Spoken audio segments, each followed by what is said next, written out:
मुंबई, कोकण, विदर्भ आणि पश्चिम महाराष्ट्रात पावसाचा इशारा दिला गेलाय।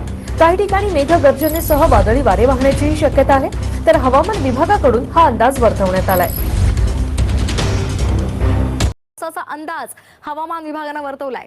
काही जिल्ह्यांमध्ये सोसाट्याच्या वाऱ्यासह मुसळधार पाऊस कोसळेल असाही अंदाज आहे। राज्यात पाऊस पुन्हा एकदा सक्रिय होणार आहे।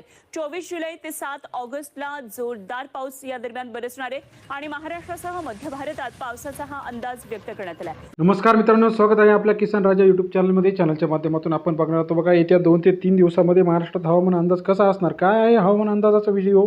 चला तर सविस्तर चर्चा करूया। महाराष्ट्रातील येत्या काही दिवसांमध्ये हवामान अंदाज 24, 25, 26, 27, 28 जुलै 2025 14 जिल्ह्यांना धोका दिला आहे। पुढील 4 तासात 14 जिल्हे बर्बाद होणार। कोणत्या जिल्ह्यांना जास्त पाऊस होणार याविषयीची सविस्तर चर्चा आपण करणार आहोत। शेतकऱ्यांसाठी महत्त्वाची अपडेट आहे।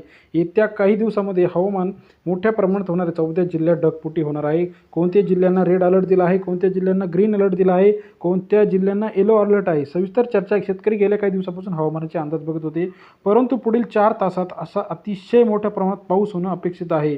मग कोणत्या जिल्ह्यांमध्ये, कोणत्या तालुक्यामध्ये, कोणत्या शहरामध्ये, कोणत्या गावामध्ये पाऊस होणार आहे, काय आहे हवामान अंदाज। गेल्या काही दिवसापासून हवामानाचा कमी दाबाचा पट्टा तयार व्हायला सुरुवात झाली आहे। आता बघा महिना बदलला आहे, आषाढमधून श्रावण लागले आहे। श्रावणामध्ये मोठ्या प्रमाणात पाऊस अपेक्षित आहे। जे काही पावसाचे प्रदेश आहे, मुंबई असेल, पुणे असेल, नाशिक असेल, अहिल्यानगर असेल, सोलापूर, कोल्हापूर, सातारा, सांगली या सर्व ठिकाणी 100% येत्या काही दिवसांमध्ये पाऊस वाढण्याची शक्यता आहे। हवामान खात्याने दिलेल्या अंदाजानुसार 25 ते 2 ऑगस्टपर्यंत मोठ्या प्रमाणात पाऊस होणार आहे। पावसाचा अंदाज असा आलेला आहे। त्याबरोबर स्कायमेट असेल, IMD इंडिया असेल यांनीसुद्धा हवामानाचा अंदाज दिला आहे। येत्या काही दिवसांमध्ये मोठ्या प्रमाणात पाऊस विजांचा कडकडासह पाऊस येण्याची शक्यता आहे। येत्या 2 ते 3 दिवस 24, 25, 26, 27, 28 तारखेपर्यंत हवामान विभागाचा अंदाज आहे 14 जिल्ह्यांमध्ये मोठ्या प्रमाणात ढगफुटीसुद्धा होण्याची शक्यता आहे। त्यामुळे सर्व शेतकऱ्यांनी योग्य ती काळजी घेणं गरजेचे आहे। आपली पिकं असतील, आपली जनावरे असेल, आता मोठ्या प्रमाणात हवामान खात्याने रेड अलर्ट दिला आहे। येत्या 2 ते 3 दिवसामध्ये मोठ्या प्रमाणात पाऊस होणार आहे। यावर्षी जर बघितलं आपण मे, जून, जुलै अशा 3 महिन्यामध्ये मोठ्या प्रमाणात पाऊस पडणार आहे। आता सर्वात जास्त पाऊस पडायला सुरुवात झाली आहे। आपण जर बघितलं तर यावर्षी सर्वाधिक पाऊस आपल्याला पाहायला मिळाला आहे। महाराष्ट्रातील कोणत्या ठिकाणी आपल्याला जास्त पाऊस पाहायला मिळाला, तर सर्व ठिकाणी यावर्षी पाऊस पडला आहे। आता 9 ते 10 जिल्हे आहे। मग कोणते जिल्हे आहे? रायगड असेल, त्याचबरोबर कोल्हापूर असेल, सातारा असेल, सांगली असेल, पनवेल असेल, मुंबई, ठाणे असेल आणि नाशिक असेल, त्याचबरोबर पालघर असेल, या 2 ते 3 ठिकाणी मोठ्या प्रमाणात पाऊस आता होणार आहे। महाराष्ट्रातील पावसाने दडी मारून ठेवलेली होती, परंतु आता मोठ्या प्रमाणात पाऊस वाढण्याची शक्यता आहे।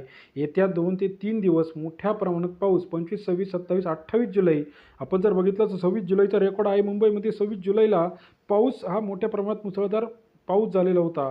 गेल्या काही वर्षांमध्ये आपण जर इतिहास पाहिला तर 26 जुलै हा पावसासाठी रेड अलर्ट आहे आणि मुंबईमध्ये मोठ्या प्रमाणात त्यावेळेस पूर आलेला होता, परंतु आतासुद्धा धोक्याची घंटा दिलेली आहे। 25, 26, 27, 28 तारखेला मोठ्या प्रमाणात पाऊस होणार। चक्रीवादळासह मोठ्या प्रमाणात पाऊस महाराष्ट्रामध्ये पाऊस अपेक्षित आहे। महाराष्ट्रातील कोणते जिल्हे रेड अलर्ट आहे परत एकदा आपण जाणून घेऊया। तर महाराष्ट्रामध्ये हे 6 जिल्ह्यांना मोठ्या प्रमाणात पाऊस होण्याची शक्यता आहे। मग कोणते 6 जिल्हे आहे? रायगड असेल, रत्नागिरी असेल, त्याचबरोबर सिंधुदुर्ग असेल, त्याचबरोबर ठाणे असेल, कल्याण असेल, जे का समुद्र सपाटीपासून जवळचे किनाऱ्यालगत जिल्हे आहे, या सर्व जिल्ह्यांमध्ये येत्या काही दिवसांमध्ये मोठ्या प्रमाणात पाऊस होणं अपेक्षित आहे। पावसाविषयीचा लेटेस्ट अपडेट आपण चॅनलच्या माध्यमातून रोजच्या रोज घेऊन येत असतो। व्हिडिओ जर आपल्याला आवडत असेल तर लाईक, सबस्क्राईब, शेअर करा। येत्या 3 ते 4 दिवस सर्व शेतकऱ्यांनी काळजी घेणं गरजेचे आहे। आपल्या पिकाची काळजी घेणं गरजेचे आहे। जे काही रोपे टाकायचे असेल यांची काळजी घेणं गरजेचे आहे। त्याचबरोबर इतर जे काही आपले जनावरे असेल यांचीसुद्धा काळजी घेणं गरजेचं आहे, कारण 2 ते 3 दिवस मोठ्या प्रमाणात पाऊस हवामान खात्याने आणि जे काही हवामान शास्त्रज्ञ आहे यांनी सुद्धा सांगितले आहे। आपल्याला याविषयीचं मत काय वाटतं कमेंट करून कळवा। हवामान खात्याचा लेटेस्ट अपडेट जाणून घेण्यासाठी त्याचबरोबर पीक विमाचे व्हिडिओसुद्धा आपण चॅनलच्या माध्यमातून टाकत असतो। ते बघण्यासाठी चॅनलला नवीन असाल तर channel like, subscribe, share, comment करून कळवा, जेणेकरून नवीन अपडेट सर्वात आधी आपल्यापर्यंत येईल। व्हिडिओ जर आपणास आवडत असेल तर सबस्क्राईब करायला विसरू नका। हवामान खात्याचा अंदाज, पीक विमा याविषयीचे आपण सविस्तर व्हिडिओ बनत असतो। येत्या 3 ते 4 दिवस मुसळधार ते अतिमुसळधार मोठ्या प्रमाणात पाऊस होणं अपेक्षित आहे। पावसाचा अंदाज आपल्याला कसा वाटला कमेंट करून सांगा। व्हिडिओ आवडल्यास लाईक, सबस्क्राईब, शेअर करा, बघा, आपण सांगितलं होतं की मागच्या काही दिवसामध्ये सुद्धा मोठ्या प्रमाणात पाऊस होणार. त्याच्यानुसार हवामानामध्ये बदल होऊन आता 3 ते 4 दिवस शेतकऱ्यांनी काळजी घेणं गरजेचे आहे. कारण वादळी वाऱ्यासह मोठ्या प्रमाणात पाऊस चालू झाला आहे. केरळचा मान्सून आता महाराष्ट्रामध्ये सक्रिय जाणार आहे. आता हा मान्सूनची मधली स्टेप सुरू झाली आहे.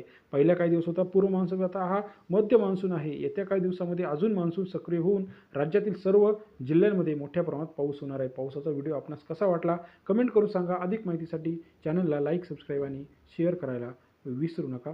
धन्यवाद मित्र.